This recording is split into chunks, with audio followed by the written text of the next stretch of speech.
streleckej priehradnej palby, ktorá mala jednak zasiahnuť brániace sa nemecké jednotky v obranných postaveniach a jednak vytvoriť akúsi pohyblivú clonu pre útočiace vlastné pešie alebo tankové jednotky. Táto súčinnosť medzi delostrelectvom a pozemnými jednotkami bola veľmi dôležitá a pokiaľ ju útočiace vojsko zvládlo, tak malo veľmi vysokú šancu uspieť.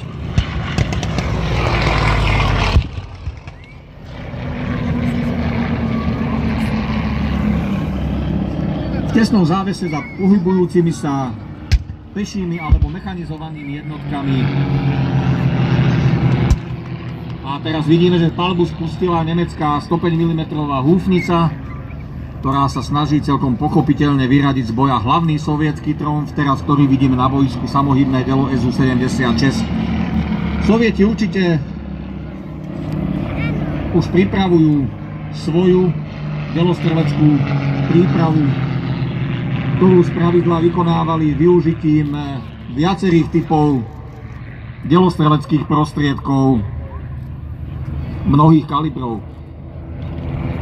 V prednej línii bývali rozmiestnené buď protitankové kanóny, ktoré vidíte, alebo mínomety kalibru 82 mm. V ďalšej línii bývali zase ťažké mínomety 122 mm, divízne a plukovné delostrelectvo kalibru 76,2 mm, za nimi 122 mm húfnice, 152 mm kanónové húfnice a úplne najväčší kaliber, ktorý Červená armáda v bojoch na juhozápadnom Slovensku použila, boli extrém ťažké 203 mm húfnice. Dobre počujete, 203 mm húfnice B4, 203 mm to už je prakticky kaliber ťažkého krížnika.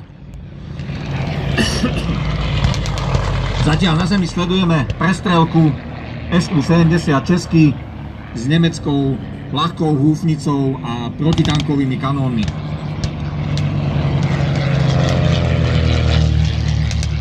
Podotýkam, že ten nemecký ľahký protitankový kanón PAK-36 so svojím 37 mm kanónom už bol beznádejne zastaraný, no ale v tých posledných mesiacoch vojny si už samozrejme Wehrmacht nemohol veľmi vyberať. Voči drvej väčšine spojeneckých tankov a iných obrnených vozidiel nezmohol absolútne nič a preto mu v tomto období nemeckí vojaci zvykli posmešne hovoriť Heeresklopfgerät alebo Türklopfer, čiže klopadlo na dvere. Naozaj tie 37 mm projektíly nedokázali nič viac ako slušne zaklopať na pancier T-34 alebo Shermana. No ono to vyzerá, že nemecká húfnica dostala zásah.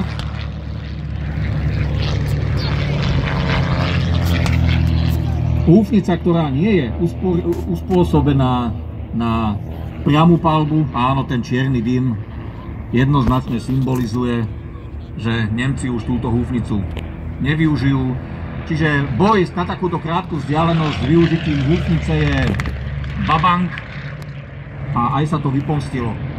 Kanón ZIS-3 kalibru 76,2 mm, ktorý je lafetovaný na samohybnom dele Su-76, práve túto schopnosť priamej palby má.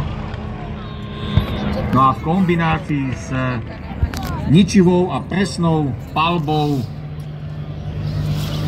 sovietských bitevných lietadiel vytvára ideálne predpoklady na nástup sovietskej a rumunskej pechoty, čo už vidíme na ľavom okraji boiska.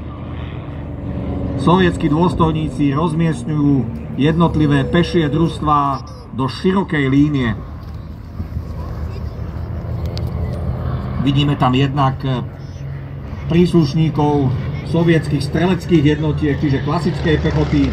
Úplne na ľavom krídle, tam úplne vzadu môžete vidieť aj príslušníka sovietskej jazdeckej jednotky s tou typickou baranicou alebo ak chcete kubankou na hlave. Totižto hlavnou silou sovietskej bratislavsko-brnianskej ofenzívy v marci-apríli 1945 bola Prvá gardová jazdecko-mechanizovaná skupina generálporučíka Plieva, ktorá pozostávala z jazdeckých divízií, čiže boli to klasickí kozáci. A medzi tým vidíme, že jeden zo sovietských strojov dostal zásah, dymí a bude sa musieť stiahnuť z boja. Motor vynecháva a už je len otázka, či to sovietský pilot dotiahne na svoje polné letisko.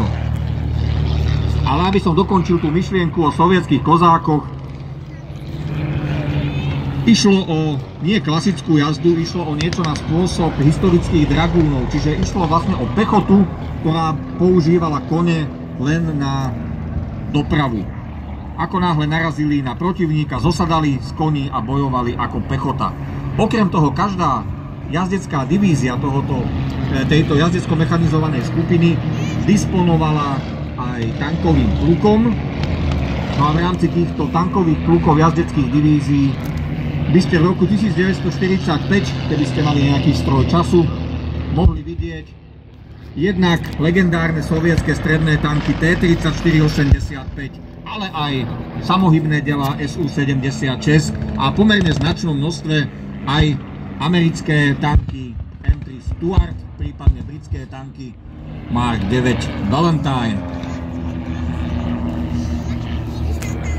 Mnoho ľudí na Slovensku nevie, ale Červená armáda mala vo výzbroji naozaj veľké množstvo amerických vozidiel, amerických lietadiel, pretože hoci od roku 1941 sovietský vojenský priemysel pracoval na plné obrátky, nestíhal pokrývať potreby všetkých frontov, ktorých sa ku koncu vojny nahromadilo neúrekom. Preto sa Sovieti spoliehali hlavne na dodávky amerických automobilov, či už išlo o Jeepy Willys, z ktorých jeden kus sme už dnes videli, nákladné automobily, hlavne Speedbakere,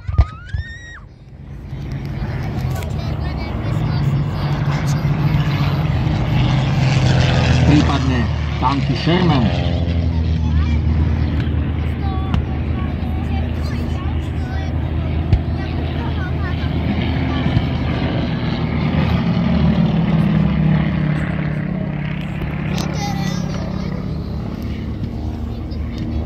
Sovietská pechota zaľahla, to znamená, že čaká práve na tú neodmysliteľnú delostreleckú prípravu, ktorá im má v úvodzovkách vyzametať cestu k polnému letisku a k jeho dobytiu.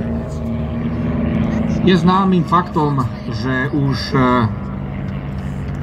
ruská armáda v cárskych časoch sa spoliehala prinajmenšom od napoleonských vojen práve na prevahu v delostreleckej palbe.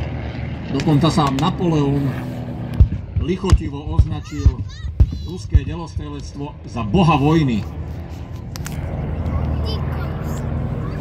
No a podľa všetkého práve tá delostrelecká príprava začína palbou ľahkých kalibrov a určite sa dočkáme aj niečoho vyššieho.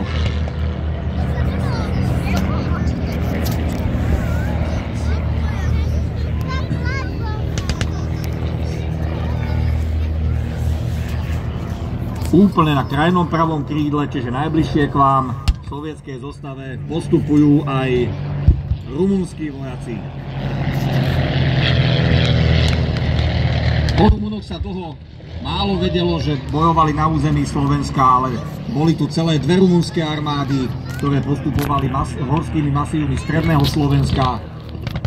Okolo 120 000 Rumunov bojovalo v rokoch 1944 a 1945.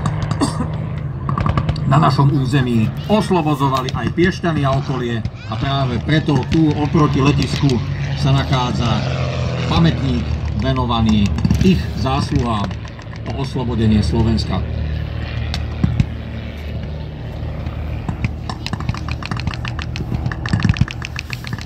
Okrem peších divízií rumunskej kráľovskej armády bolo na strednom Slovensku pomerne aktívne aj rumunské letectvo, celý rumunský letecký zbor, ktorý mal vo výzbroji veľmi pestrú zmes nemeckých lietadiel, Junkersi 88, Heinkel 111, Messerschmitty 109. Ale mali aj svoje stíhačky IAR 40, ktoré boli na svoju dobu pomerne kvalitné. Takou pikoškou je nasadenie jedného rumunského tankového pluku, konkrétne druhého tankového pluku, ktorý na začiatku bratislavsko-brenianskej operácie sa pokúsilo prielom nemeckých línií medzi Levicami a Šuranmi, ale v tomto jedinom útoku bol tak zdecimovaný, že ho potom niekoľko týždňov nebolo možné nasadiť. Tá výzbroj rumunských tankistov bola dosť zastaralá. Popri nemeckých stredných tankoch Panzer 4 a samohybných delách Stup 3 mali väčšinou predvojnové typy, či už československé tanky LT-35, LT-38 alebo francúzske ľahké tanky Renault 35/45. Medzitým na zemi odvážne dopredu vystúpilo samohybné dielo SU-76, vedomé si svojej prevahy, že po vyradení nemeckej 105 mm húfnice už nemá nejakého rovnocenného protivníka na bojsku.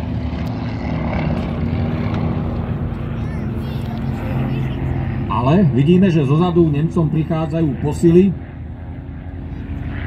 Obrnený transportér SDKFC 251 s ďalším protitankovým kanónom PAK-36 a podľa všetkého ide o nejakú zablúdenú jednotku zbraní SS. Vo frontových bojoch na území Slovenska bolo zapojenie jednotiek SS skôr sporadické. Išlo hlavne o nemeckú operáciu Südwind v druhej polovici februára 1945, kedy v blízkosti Štúrova dva nemecké tankové zbory zaútočili na tzv. Hronské predmostie, ktoré držala od začiatku januára Červená armáda, a išlo o rozsahom najväčšiu tankovú bitku, ktorá sa odohrala na území Slovenska. Nemci tam nasadili okolo 300 obrnených vozidiel proti zhruba 50 sovietským.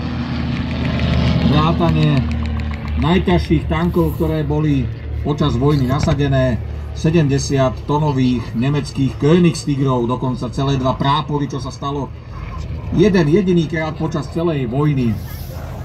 Ani v Normandii, ani pri Kursku, ani v Ardenách, ale práve v blízkosti Štúrova počas operácie Südwind Nemci jeden jediný krát počas celej vojny nasadili dva ťažké tankové prápory s týmito Königstigrami v spoločnej súčinnosti. Bolo to 20. februára 1945 práve počas útoku od obce Mužla na Štúrovo. No medzi tým SU-76 odoláva palbe ľahkej nemeckej protitankovej artilérie a naozaj vidíte, že tie 37 mm projektily nemajú šancu preraziť niekoľko centimetrov poctivej